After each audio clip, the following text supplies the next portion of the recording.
नमस्कार दोस्तों, study for all agriculture competitive exam में आपका स्वागत है। आज इस वीडियो में हम कुछ महत्वपूर्ण एमसीक्यूज के बारे में देखेंगे जो प्लांट पैथोलॉजी से है। ऑलरेडी हमने इसके पिछले जो क्वेश्चन थे उनके बारे में देखा है पिछले वीडियो में। तो चलिए क्वेश्चन नंबर 12 से स्टार्ट करते हैं। तो genus of virus containing double stranded DNA, DS means double stranded, और अगर डबल एस दे दिया जाए तो सिंगल स्ट्रैंडेड। तो ये दो क्वेश्चन पूछे जा सकते हैं। तो क्या होगा, जेमिनी वायरस, टोबरा वायरस, पोटी वायरस या कोलिमिनो वायरस। तो ये एक तरीके से कोलिमो वायरस। तो हम इसमें अगर देखें तो राइट आंसर जो होने वाला है हमारा फोर्थ ऑप्शन, जो कोलिमो वायरस होता है एक तरीके से ये क्या होता है, डबल स्ट्रैंडेड डीएनए होता है। Next question, WM Stanley got Nobel prize. ये तो आप सभी को 100% मालूम होगा, मैंने ऑलरेडी अरुण कत्यान जी की बुक में भी है। कहेंगे कि बैकुलो वायरस, माइको वायरस या sedimentation of tobacco mosaic virus, ये TMV means tobacco mosaic virus, या crystallization of tobacco mosaic virus. तो जो स्टेनले जी थे इन्होंने एक तरीके से क्रिस्टलाइजेशन जो नेचर होता है वायरस का उसके बारे में टोबैको मोजाइक वायरस से बताया था, और इसीलिए इनको नोबेल प्राइज जो है वो दिया गया था। तो ये भी एक इम्पॉर्टेंट है। नेक्स्ट क्वेश्चन हम अगर बात करें तो क्वेश्चन नंबर 14 जो है कि कोकोनट कैडंग कैडंग डिजीज। तो ये एक तरीके से केडोंग केडोंग डिजीज किसके कारण होता है, वायराइड्स वायरस, फाइटोप्लाज्मा या फार्म बैक्टीरिया। तो ये भी बड़ा महत्वपूर्ण है, वायराइड्स किसे कहते हैं, प्रियॉन्स किसे कहते हैं, इस तरीके से भी क्वेश्चन पूछे जा सकते हैं। तो इसमें जो हो जाएगा कैडोंग कैडोंग डिजीज अगर हम बात करते हैं तो ये एक तरीके से वायराइड्स के द्वारा अगर हम बात करें तो फर्स्ट ऑप्शन जो है वो सही है। नेक्स्ट क्वेश्चन है इन्फेक्शियस प्रोटीन पार्टिकल। देखिए अभी हम बात कर भी रहे थे प्रियॉन्स वायराइड्स क्या होते हैं, ये पूछा जा सकता है। तो देखिए पूछ लिया गया है, इन्फेक्शियस प्रोटीन पार्टिकल वायराइड्स कहेंगे, फेजेज कहेंगे, प्रियॉन कहेंगे या उनकोजेनिक वायरस कहेंगे। तो इसे हम एक तरीके से वायराइड्स कहते हैं। जो हमारा ये प्रियॉन्स जो इन्फेक्शियस प्रोटीन पार्टिकल होता है, प्रोटीन पार्टिकल, उसे हम प्रियॉन कहते हैं। और एक तरीके से नेक्ड वायरस वायराइड से दरिए स्टाइलेट बॉर्न वायरस इज, अर्थात अगर सूचकाओं जनित जो वायरस अर्थात जिसका ट्रांसमिशन स्टाइलेट के द्वारा हो तो वो क्या होगा, वो वायरस परसिस्टेंस होगा, नॉन परसिस्टेंस होगा, प्रोपोगेटिव होगा या सर्कुलेटिव होगा। तो चार तरीके के चार ऑप्शन दिए गए हैं। तो जो स्टाइलेट बॉर्न वायरस होते हैं अर्थात एक इंसेक्ट का स्टाइलेट से एक ट्रांसमिशन होना, तो नॉन परसिस्टेंस ये जो होगा ऑप्शन राइट, वो नॉन परसिस्टेंस एक तरीके से फर्स्ट ऑप्शन सही होगा।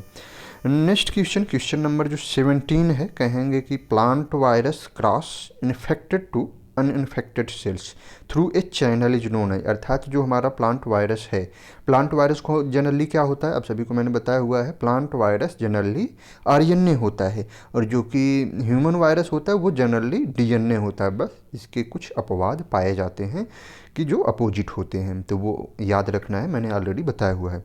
तो प्लांट वायरस जो होता है वो एक कहेंगे कि इन्फेक्टेड से नॉन इन्फेक्टेड सेल में किसके माध्यम से जाता है, सेल मेम्ब्रेन से, न्यूक्लियर मेम्ब्रेन से, इंडोप्लाज्मिक रेटिकुलम से या प्लाज्मोडेस्माटा के द्वारा।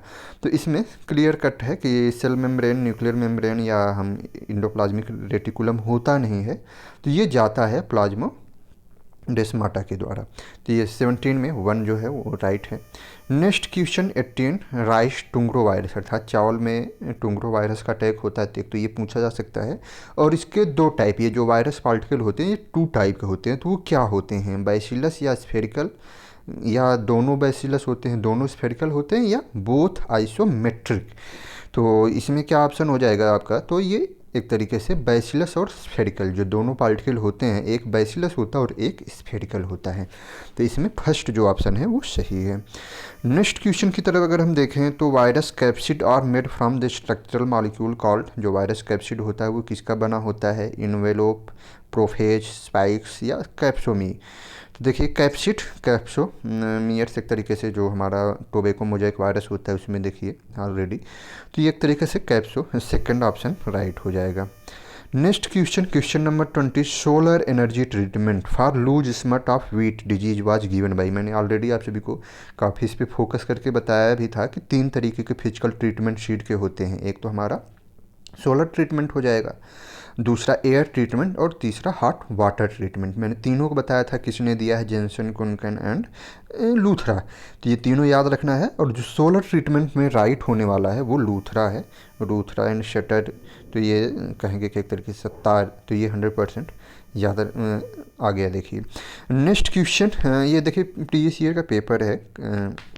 Which one of the following fungicide is non systemic in nature. तो जो हमारे फंजीसाइड्स होते हैं वो सिस्टेमिक, नॉन सिस्टेमिक। तो जो सिस्टेमिक नॉन सिस्टेमिक फंजीसाइड है उसके बारे में हमें, तो मैंने ऑलरेडी आप सभी को देखिए बताया था, कार्बेंडाजिम हुआ, मैंकोजेब हुआ, थीरम हुआ। एक तरीके से इन सभी का यूजेज हम सीड ट्रीटमेंट के लिए करते हैं और इनको कह सकते हैं कि सिस्टेमिक की कैटेगरी में। तो इसमें जो राइट आंसर होने वाला है वो हमारा है ए। ऑलरेडी मैंने आपको बताया हुआ है बोल्डेक्स मिक्सचर क्या होता है, बरगंडी मिक्सचर क्या होता है, इन सभी के बारे में, चौबटिया पेस्ट क्या होता है, ये सभी पूछे जाते हैं, बड़े ही इम्पॉर्टेंट हैं, हो सकता है कभी आ जाए। 22 question number, the gene for gene hypothesis was discovered by Harold Henry. तो कहेंगे कि ये जीन फॉर जीन हाइपोथेसिस किसने दी, तो ये भी पूछा जा सकता है, और किस रस्ट पे दिया था। तो देखिए सोयाबीन, लेंटिल, व्हीट या फ्लास्क। अब देखिए बड़ा कॉमन है अलसी, जिसे हम फ्लास्क को, तो ये फ्लास्क मीन्स अलसी। तो अलसी किसका कॉमन नेम है, एक क्वेश्चन ये भी पूछा जाता है, आप सभी इसका आंसर दीजिएगा। अलसी जो होता है वो किसका है, थोड़ा सा मैंने आपको गेस कर दिया है, कमेंट कीजिएगा। तो अलसी या फ्लास्क जो एक कॉमन नेम है वो किस क्रॉप का है, तो कहेंगे कि उसमें, तो फ्लास्क में जो है इन्होंने जो मेलमोस्पोरा लिनाई कहेंगे कि एक तरीके से मैं बता भी दे रहा हूँ, तो उसमें फ्लास्क कहेंगे कि क्रॉप थी। तो ये थर्ड ऑप्शन सही हो जाएगा। बाकी व्हीट रस्ट में तो ऐसा कुछ था नहीं, उसमें हेट्रोसियस नेचर के जो रस्ट पाए जाते हैं ये हेट्रोसियस नेचर का होता है, इसमें ऑटोसियस होता है, ये पूछा जा सकता है। And domestic quarantine imposed in India, जो डोमेस्टिक क्वारंटाइन है वो हमारा किस में किया गया है, potato scab, potato wart, potato late blight, potato virus. तो ये किस में था, तो देखिए मैंने आपको बताया हुआ है, अरुण कात्यायन की जी की बुक में भी है कि डोमेस्टिक क्वारंटाइन एक तरीके से, उसको मैंने बार बार रिपीट किया है, साथ ही साथ जब हॉर्टिकल्चर पढ़ाया था। तो पोटैटो वर्ल्ड, वर्ल्ड नीलगिर हिल, तो पोटैटो वर्ल्ड जो डिजीज है उसके लिए नीलगिर हिल पे एक तरीके से डोमेस्टिक क्वारंटाइन है। नेक्स्ट क्वेश्चन, बरगंडी मिक्सचर का महत्वपूर्ण घटक है। देखिए आ गया, मैंने बताया था बोल्डेक्स मिक्सचर इन सभी का जो, तो sodium carbonate, calcium hydroxide, sodium chlorides, ammonium carbonates. तो इसमें से कौन सा ऑप्शन हो जाएगा, तो देखिए एक तो कॉपर होता है, कॉपर सल्फेट कह सकते हैं, और दूसरा हमारा सोडियम कार्बोनेट। तो सोडियम कार्बोनेट फर्स्ट ऑप्शन जो है वो एक तरीके से बरगंडी मिक्सचर का इम्पॉर्टेंट इंग्रेडिएंट होता है, तो फर्स्ट ऑप्शन सही है। नेक्स्ट क्वेश्चन है, a fungal biological agent use against swell bar fungal disease. तो किसके लिए, मैंने ऑलरेडी कई बार आपके वीडियो के माध्यम से बायोलॉजिकल पेस्टिसाइड, फंजीसाइड के बारे में बताया हुआ है, तो इसमें सबको मालूम होगा कि fungal biological agent use against soil born fungal disease. तो फ्यूजेरियम सोलेनाई, बैसिलस सब्टिलिस। तो एक कवक जो जैव नियंत्रण के रूप में मृदोड़ रोगों के विरुद्ध काम में लिए जाते हैं, जैसे फ्यूजेरियम के कंट्रोल के लिए हम किसका यूज करते हैं, तो पेनिसिलियम, बैसिलस, ट्राइकोडर्मा। तो मैंने कई बार बताया कि ट्राइकोडर्मा एक तरीके से यूज किया जाता है। Next question, sulphur fungicide are very effective in control of. मैंने इसको भी देखिए भी बड़ा कन्फ्यूजन भी हुआ था, विल्ट, डाउनी मिल्ड्यू, एंथ्रेक्नोज या पाउल्डी मिल्ड्यू। तो जो एक तरीके से कह सकते हैं कि सल्फर फंजीसाइड्स होते हैं, जैसे पाउल्डी मिल्ड्यू ऑफ मैंगो, तो वहाँ पे हम इनका यूजेज करते हैं। तो ये PS याद रखना है 100%। तो ये एक तरीके से सल्फर फंजीसाइड्स। एंड नेक्स्ट जो 27 क्वेश्चन नंबर है, देखिए ये भी मैंने पब्लिकली आप सभी को वीडियो बताया हुआ है कि कैसे हम कैलकुलेट करेंगे। 250 ppm घोल का तात्पर्य होगा 2.5 ग्राम पर लीटर। तो ये तो बहुत ज़्यादा हो जाएगा, 250 ग्राम पर लीटर, तब ये भी बहुत ज़्यादा हो जाएगा। 25 mg पर लीटर, तो ये भी। तो अगर हम 1 mg, मैंने आपको बताया हुआ था 1 mg पर लीटर, अर्थात 1 मिलीग्राम 1 लीटर में अगर हम मिलाते हैं तो वो क्या हो जाता है, हमारा 1 ppm हो जाता है।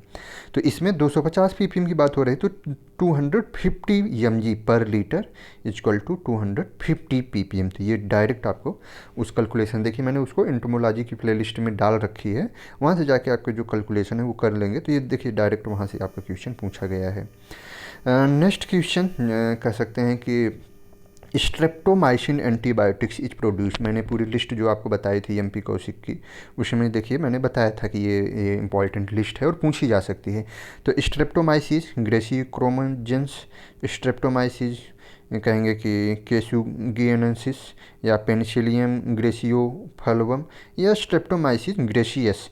तो ये एक तरीके से जो 28 में डी ऑप्शन है स्ट्रेप्टोमाइसिस ग्रेसियस, इसके द्वारा स्ट्रेप्टोमाइसिन एंटीबायोटिक्स जो होता है वो प्रोड्यूस होता है।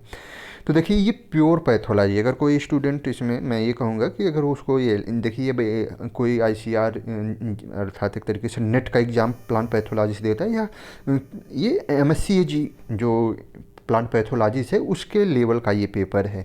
तो जो बीएससी एजी के स्टूडेंट हैं, हालांकि उनके लिए थोड़ा सा टफ है, बहुत ज़्यादा टफ तो नहीं है पेपर, लेकिन फिर भी कहा जा सकता है कि कुछ न कुछ ये प्योर पैथोलॉजी है।